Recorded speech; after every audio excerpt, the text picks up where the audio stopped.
Namaste. We are here with Shri Muhammed sir, a man who has adorned Mother India by discovering her jewels. Sir, welcome. Namaskar. Sir, you are a person who made history with history. So, what inspired you to take up archaeology, and have you ever had a role model, and what made you different from others? See, I had an interest in history and archaeology. At that time, not in archaeology but in history, while I was even in 5th and 6th standard. But when I reached 9th and 10th standard, I happened to read 2-3 books which inspired me a lot, which influenced me a lot. The first book was The Discovery of India by Nehruji, but of course not in English, because Nehruji's English is very flowery language, and at that time I did not know that kind of English also. So it was translated into Malayalam by Madhubhumi. So, and that Madhubhumi Malayalam was also equally good, very flowery language.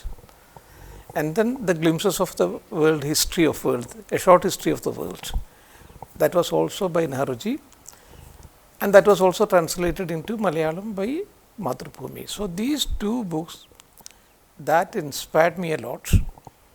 And the third book was, because we mostly these Muslim students, we used to study Malayalam only up to 5th standard, and then we would switch into Arabic language. So for improving our Malayalam, there was a non-detailed book that is in Malayalam. So in which there was one book known as Through the Hearts of India, that was by Umayanallur Balakrishna Pilla.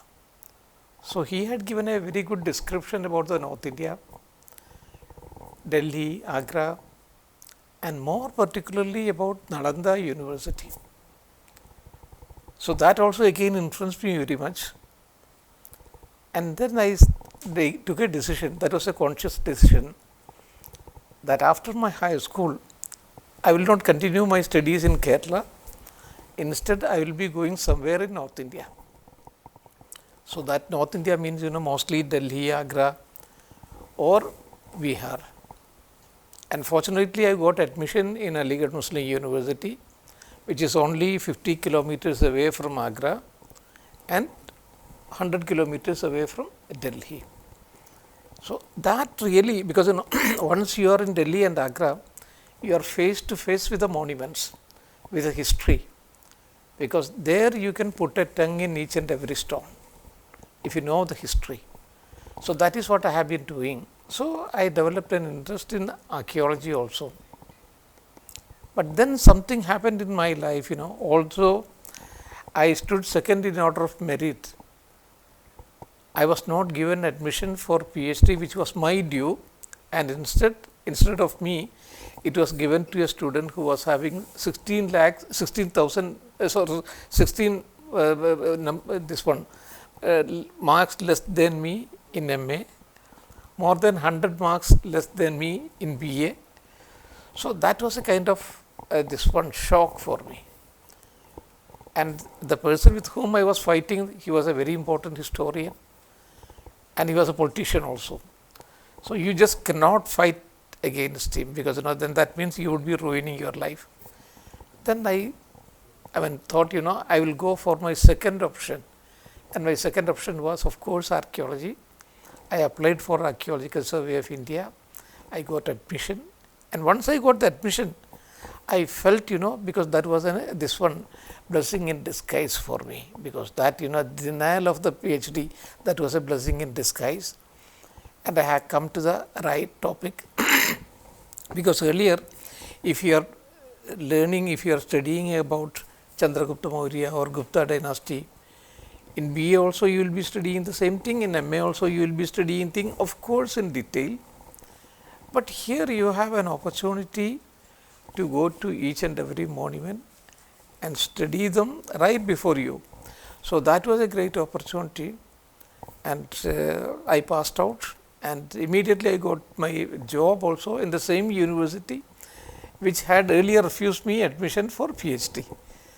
And then I could make some of the most important discoveries in Fatehpur Sikri. The discovery of the great Ibadat Khana, where Akbar had invited people from all the religions, and ultimately he evolved a new religion known as Deen-e-Ilahi that I could discover. So that was a major this one discovery, which was published in many of these newspapers also. And then because of that I got admin, again I got my selection in Archaeological Survey of India. And then almost for 24 years I was with Archaeological Survey of India. 10 years I served in Aligarh Muslim University and 24 years in Archaeological Survey of India. So that was the turning point in my life. Sir, you have traveled all over the world, but more into India. Yeah. So, in your perspective, what is India? What is the significance of archaeology in India, who is a titan of history and culture? Yes. India is one of the 4 most important countries as far as the heritage is concerned. You have the great Egyptian civilization, you have the great Mesopotamian civilization, Greek civilization, Chinese civilization and Indian civilization. These are the 5 most important civilizational countries.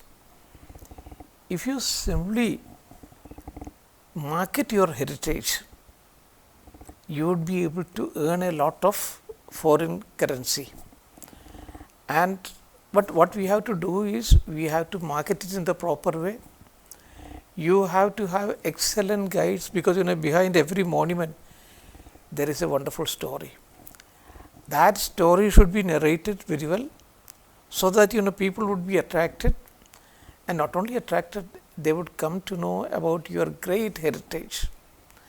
And once you know about the importance of your own heritage, that would be, because that would this one would be able to shake up your personality and create a new India. That is what is required. For example, if you go to Nalanda University, because I worked there for a long time, and I completely reshaped that excavated Nalanda University also. So there, there is a very beautiful story behind Nalanda also. So once you go to Nalanda University as a tourist, you take your ticket, then you should be taken to an interpretation center, where there should be a very short documentary of 10 or 15 minutes speaking about what is Nalanda, what was its history, what a great university it was, because once upon a time it had 10,000 students and 1,500 teachers. That kind of magnificent university. But now it is completely in peril. Once you know that you are walking on the same footsteps where Lord Buddha he had walked down, then the whole impression of the university will be completely different. Once you know that you are walking on the same ground on which the great Huangsang had walked, and for studying in this university, he had travelled 16,000 kilometers on foot, and you are coming to that university and you are walking on his footsteps. So once you know all this history, then each stone of this Nalanda University, that will be speaking to you, and you will be able to put a tongue in each and every stone, and the stones will speak to you. The importance of the simple stones will be multiplied several times. So from that point, you should be picked up by a very well informed guide, and that guide should speak about all these things, and then he would be able to take you each and every place, and by the time you come out, you would be really proud of your own great ancient universities and your heritage. So that should be, because when you come out, you should be recharged. So that kind of impression you should have. So government of India should create it. I have in my book also, there is an Indian I am, I have very clearly spoken about it. Each monument in the country is a powerhouse, and it can awaken your Kundalini. So, that impression the government of India can only do it, but unfortunately that is not happening now. So, mentioning about that, sir, the younger generation, which include even me, we only go to these historical places, historical monuments, just to relax ourselves or just to see it as a tourist spot. That became a trend. But to inspire them, to make them understand what what India really was and its legacy, what should be our steps and what should we as children, as the younger generation do. When you go to a historical place, it should not be simply a tourist place. Tourist place, of course, you can have in the beaches, you can have in the lush green landscape, of course, you can have it in Himalayas, you can have, these are all, this one tourist places. But an archaeological monument is not simply a tourist place. It should be a rejuvenating center. Once you come out of it, you should be proud of your own heritage, your own scientific achievement of the country also, without any exaggeration, because there we have to be very careful. I often tell people we have to speak about our own scientific achievement, but at the same time you should not get into the world of exaggeration, that oriental hyperboles, that should not happen, because if that goes into this one, our historical understanding, then that will create a lot of problem in future. So, what the government of India has to do is, every monument, whether it is Nalanda University, whether it is Ajanta, Ellora, or it is if the Taj Mahal, there should be first of all a small interpretation center. People should be introduced about the monument, about the history, art, architecture and everything.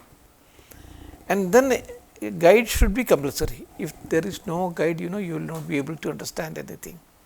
So, guide should be compulsory, and he will be telling the stories, the real story, not the fake stories, the real stories. And see, by the time you come out of the monument, you finish your talk, you would be completely a different person. I have done it with so many people. When Barack Obama came to Humayun's tomb, I was his guide. And he told me, asked me so many questions, both he and his wife, they asked me so many questions about India. They put me in between. As per the protocol, I should not be in between both of them. I should be on one side. But they were asking so many questions about India and Indian, especially about the Indian Upanishads. Then they told me that you come in between because we have a lot of questions. So, you can change people. When Parvez Musharraf came to Taj Mahal, I was again his guide. So, I spoke to him about the changing moods of Taj Mahal. Now, if you are going to Taj Mahal, you will be going early in the morning sometimes, or sometimes it would be in the afternoon, or sometimes it would be in the evening. So, you would be viewing Taj Mahal only in that particular light. But there is a changing moods of Taj Mahal, that early in the morning it would be in a mood, in a calm and composed mood. By 10 o'clock, it would be changing again its moods. By afternoon, it would be changing again its mood. Then in the evening, it would be in a different mood. And then when the when the moon shines, it would be completely a different mood. So, these things should be spoken by somebody. So, unless and until it is narrated, you will not be able to understand. So, because that is happening mostly Taj Mahal, most of the Mughal monuments, that would be in the center of a garden. That means the foreground and the background would be the same thing, that is the garden. But Taj Mahal is located on the edge of a river. So, only the foreground is the garden, but in the background there is nothing, because it is just on the edge of the river. So, what you see is the horizon, and this horizon early in the morning it will be in one mood, it would be again in 10 o'clock it would be different, afternoon it would be different, evening it would be different, and then when the sun, when the moon shines, during that it would be again reflecting. Why this is happening is because that is the only monument which is made of marble, and marble would be reflecting every rays of the sun. That is why this is happening. So, somebody should speak about it, and also about the Quranic ayat written on that one, on Taj Mahal. So, if those things are correlated, things would be, your understanding and your appreciation of Taj Mahal would be completely different. So, this is the kind of impression we have to create. Then only you would be able to sell your monuments also, which is now again not happening. Sir, we visit these monuments, but to study them in our textbooks, it's changing every year. Yes. So each year, every batch is studying different history. Yeah. So, what is your opinion about it, and how will it affect the future? Because the new researchers are coming in the field of history. So, all those new researchers also you will have to incorporate into your syllabus. So, that will go on changing. But what we have to do is we have to project everything without any kind of bias. Once the bias come in and you are interpreting history as per you want, then that will create problems. You have to say this has happened, and that is for us to understand this mistake has happened in the past, but now at least in future that should not continue. So, that should be the lesson we have to take from history. If that is done, many of the ills from which our country is suffering, that would be automatically resolved. Sir, how has the British era, their rule, altered our history, our Mughal history or history before that? Has they altered them, or is the history we have now refined by them? See, although we had a very great heritage, we were not much aware of our own heritage before some of the great British people rediscovered it. For example, the Brahmi script, we did not know it was written by Ashoka, but over the years we had forgotten it. But then it was James Prinsep who could decipher it. Once it was deciphered, most of the inscriptions of this Ashoka and the later period also, we could discover, we could decipher and we could interpret it, and the whole history of India then started coming out. That was their contribution. Alexander Cunningham, he is known as the father of archaeology in India. So, they have made great contribution to Indian history. Of course, there were certain people who had their mind, some other things also. Some of the people were missionaries, and that they had that missionary spirit also, but at the same time blaming the entire English people as missionaries, that is not proper. Their contribution is great, because for example, up to this one 1820, we knew that our history goes back only to 6th century BC. 6th century BC means Buddha's period. Even about Buddha also, we did not know that he was an Indian. Many of the historians thought that he was an African, and some people said that he was an Ethiopian. But it was they who said, no, he is not an Ethiopian, he is neither an Ethiopian nor an Egyptian, but an Indian. And similarly, we knew that our history goes only back up to 6th century BC. But then it was John Marshall, he was another great historian, who excavated, first of all, he excavated Harappa also, then 400 kilometers beyond that he excavated Mohenjo-daro also.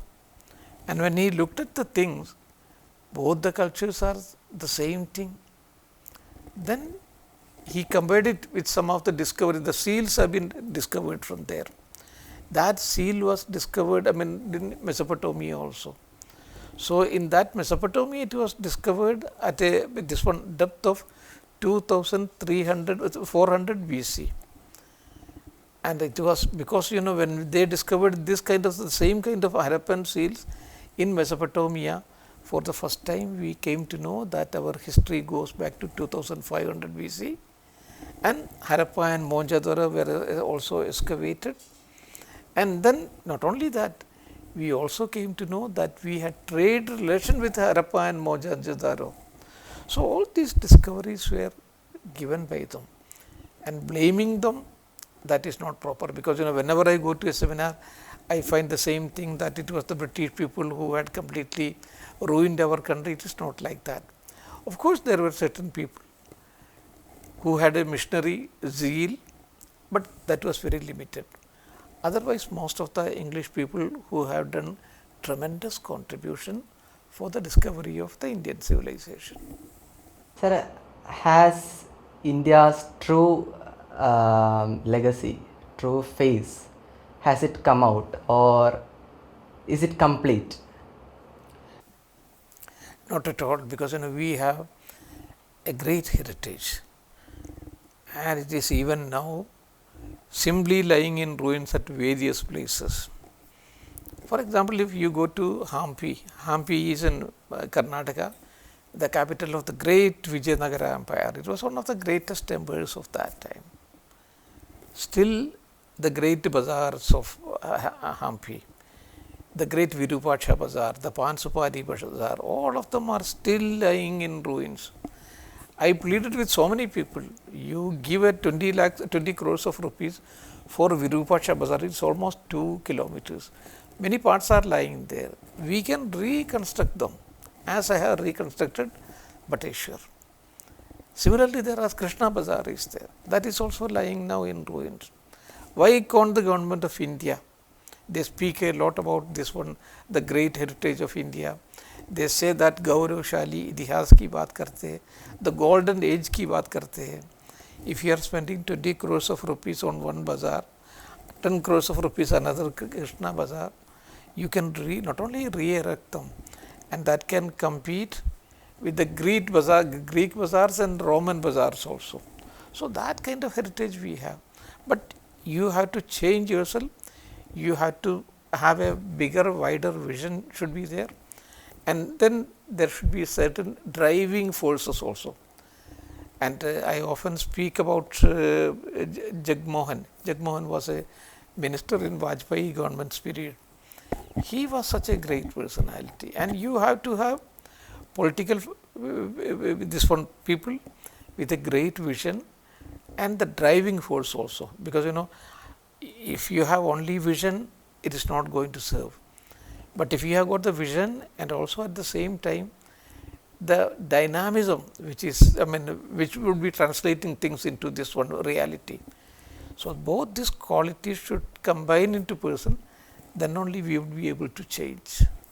So, sir, what do you have to say to our own Indians who from their childhood want to visit the countries outside India, and even consider their history, their monuments, their works superior to ours? What do you have to say to them? No, I don't think their cultures are superior to us. In certain places, for example, Egyptian culture, you look at the pyramid, the height is 480 feet, and some of the stones, some of them are weighing 20 tons. So, of course, they had that kind of scientific achievement was there. But we have not only the scientific achievement in Harappa and Mohenjo-daro and many other places, but we had a spiritual strength also, which many other countries are not having. That is, this one, Mesopotamia is, this one was not having that kind of spiritual strength.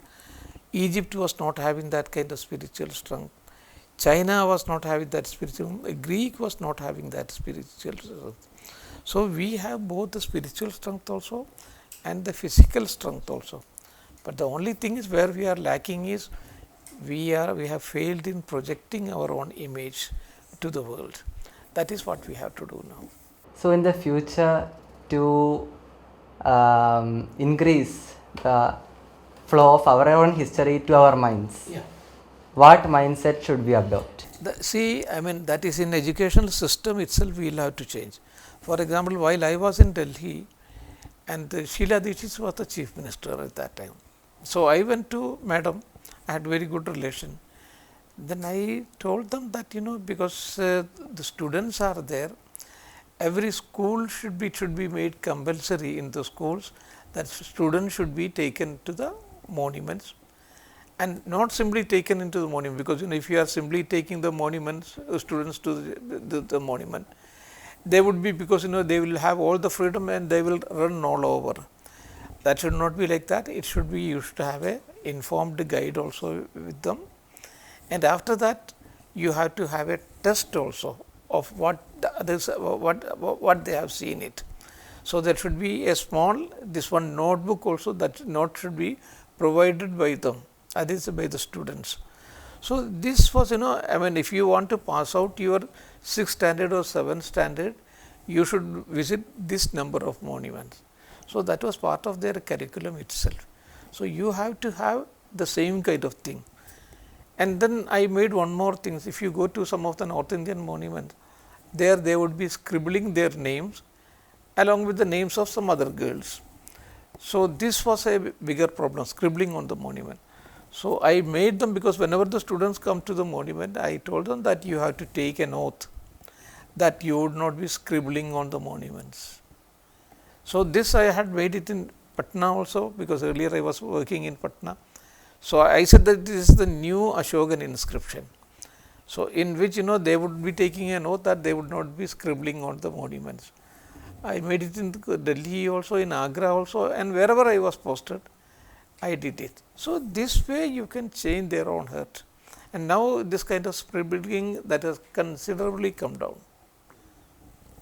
Now, people are aware also, that is also there. And then what I had done was, I contacted the education ministry. So, we have 2 important days. One is 18th of April, that is World Heritage Day. But most of the schools are, this one may be on leave on those days. But there is another day that is known as World Heritage Week. That is for 15 days. That is from 19th of November up to 25th. So, in which also at 10 o'clock in the schools, students will be standing up in their own classes, and then they will be taking an oath that they would not scribble on the monument. So, these are very simple ways in which if you are interested, you can get it done, and that will influence the students also. There are so many ways. Sir, has any one of your findings, or maybe so many of them, clash or have the print of modern science findings? Was the ancient India more advanced than the future world? I am an archaeologist. I will go simply by whatever is in front of you, only by the scientific achievement. It is not by exaggerations, because now there is a trend to exaggerate everything. We had ancient India had this thing, that thing, we had Pushpaka Vimana, we knew surgery and all those things. So, I do not believe in all those things, and I speak openly against them also. But at the same time, in certain fields, we had made important achievement. During the Gupta period we had, during the Ashokan period we had, and then during the subsequent period also, we had made great advances in the field of science, but it cannot be compared with the modern things. So, that is not only in India, in China also it had, in Greece also it had, in almost all the countries.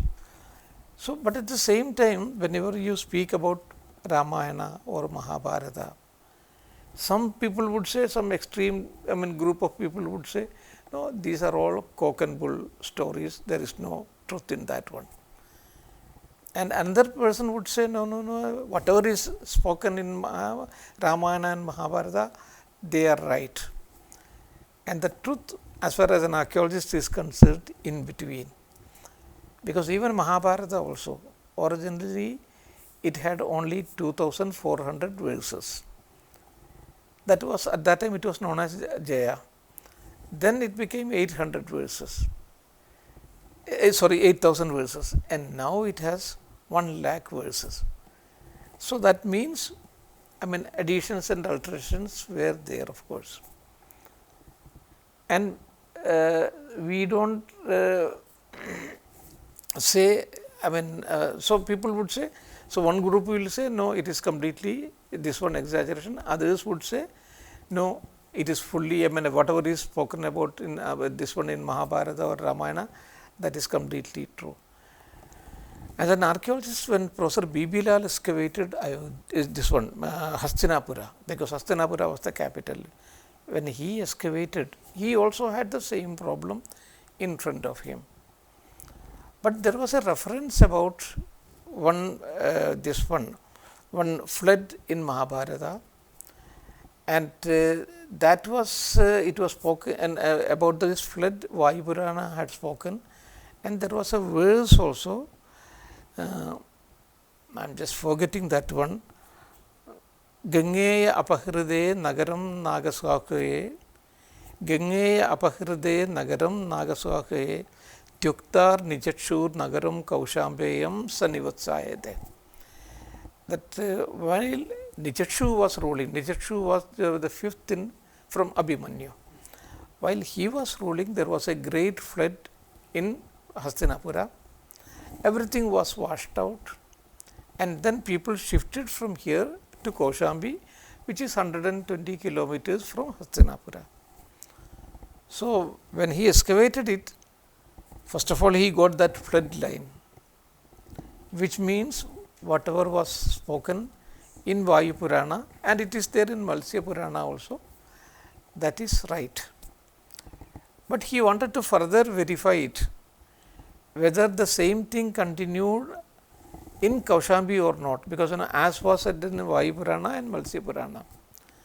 And when they excavated it, Kaushambi, which is 120 kilometers away from here, and they got the cultural continuity of the civilization which was there in Hastinapura, proving that Vayu Purana and Matsya Purana was right.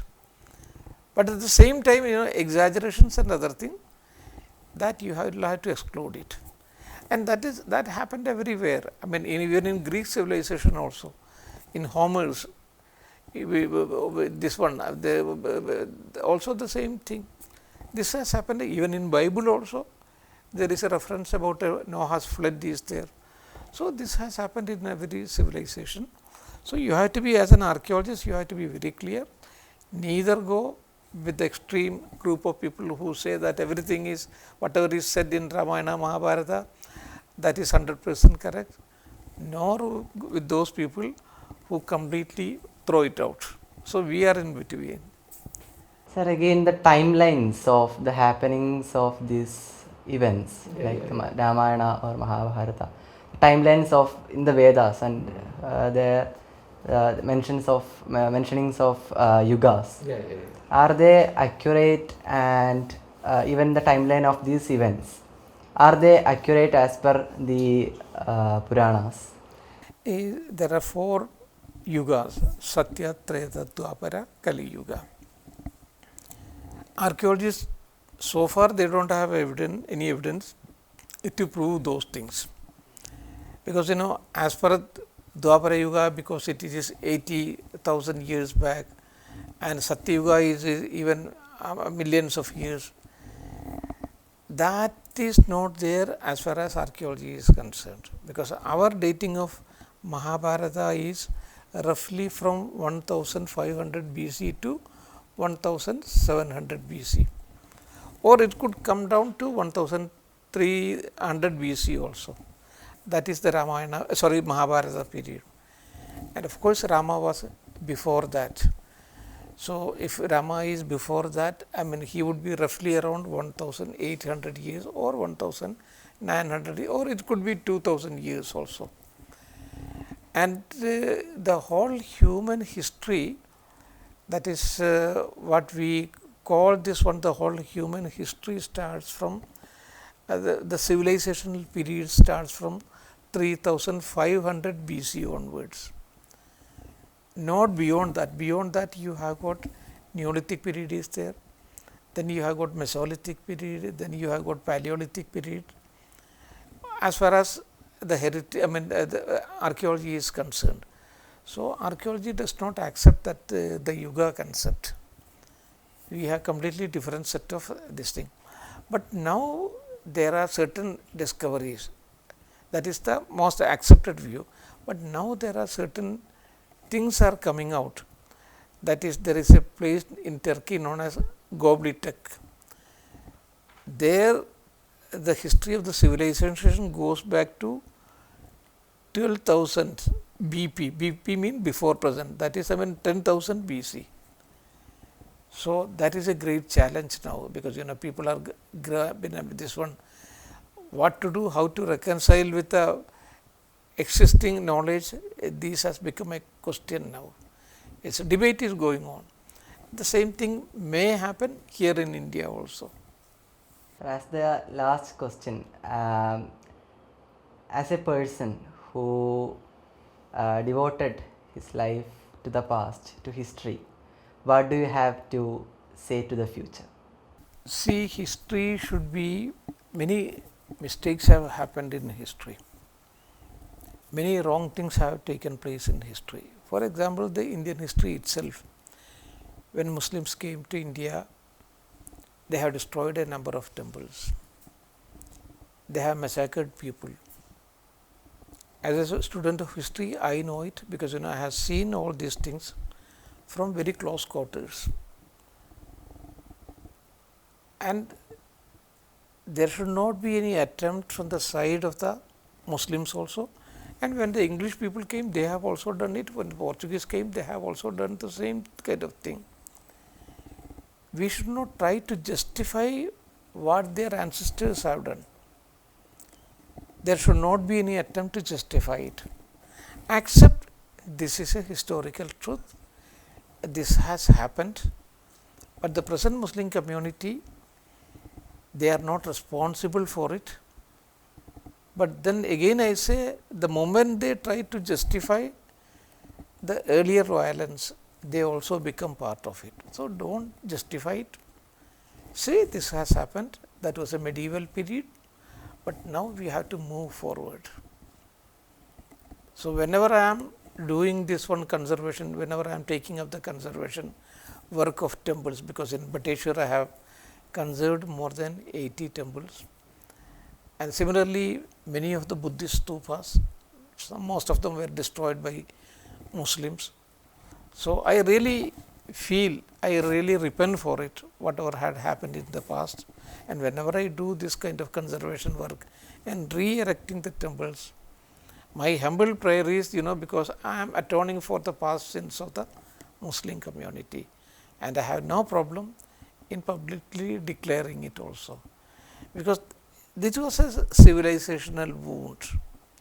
This has happened, but now again this should not happen. So, we have to move forward, and what is the way for moving forward? Understand history in its proper sense, neither try to defend it, and there are certain communist historians also, mostly they are on the side of the Muslim community. They often try to justify things, it was not for the destruction of the temples, it was for, because it was gold and silver was there in the temples, it was only for that one. So, that kind of, because that will be, that kind of interpretation will only encourage the extremist Muslim. That should also not happen.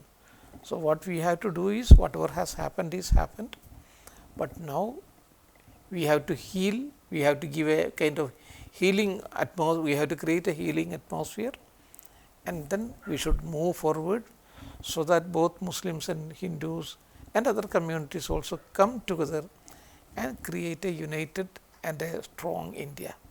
That is my prayer to the coming generation. So this is Shri K.K. Muhammad sir, Padma Shri K.K. Muhammad sir, who has made Mother India raise her head even higher. Thank you for joining me, sir. Thank you. Thank you for answering. Thank you. Namaste.